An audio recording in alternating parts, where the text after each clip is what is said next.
వల్లభనేని వంశీ ఆయన ఇంట్లో సోదాలు, అట్లాగే ఆయనకి సంబంధించిన వివిధ ప్రదేశాల్లో సోదాలు. సాధారణంగా డ్రగ్స్ దొరికినప్పుడు, గంజాయి దొరికినప్పుడు, మద్యం దొరికినప్పుడు, డబ్బులు దొరికినప్పుడు, బంగారం దొరికినప్పుడు చేస్తారు సోదాలు. కిడ్నాప్ కేసులో సోదాలు ఎప్పుడు చేయాలి? కిడ్నాప్ అయిన వ్యక్తి అక్కడ ఉన్నాడేమో ఎతకడానికి. కిడ్నాప్ అయిన వ్యక్తి దొరికేశాడు కదా విశాఖపట్నంలో, ఇతని ఇంట్లో సోదాలు ఎందుకు అంటే ఇతని ఫోన్ కావాలి.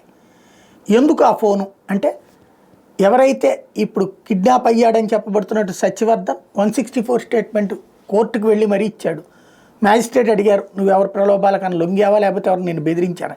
నేను ఎవరికి బెదరలేదు, ఏదీ లేదు, నేను ఎవరిపై కంప్లైంట్ నా చేత ఇప్పించారు, నేనే అని చెప్తున్నారు కాబట్టి నేను విత్డ్రా చేసుకుంటున్నాను అంటే 164 స్టేట్మెంట్ చాలా స్ట్రాంగ్.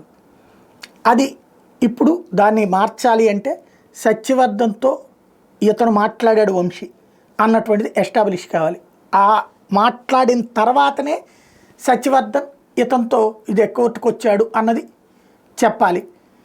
సత్యవర్ధన్తో ఫోన్లు చేసినటువంటిది ఎవరెవరు మాట్లాడారు ఈ లెక్కలని తేలాలి. ఈ దిశగా అడుగులు పడుతున్నాయి. ముందు ఇదంతా దర్యాప్తు చేశాక అరెస్ట్ చేయాలి. మామూలు లెక్క అయితే అరెస్ట్ చేసి దర్యాప్తు సాగుతోంది.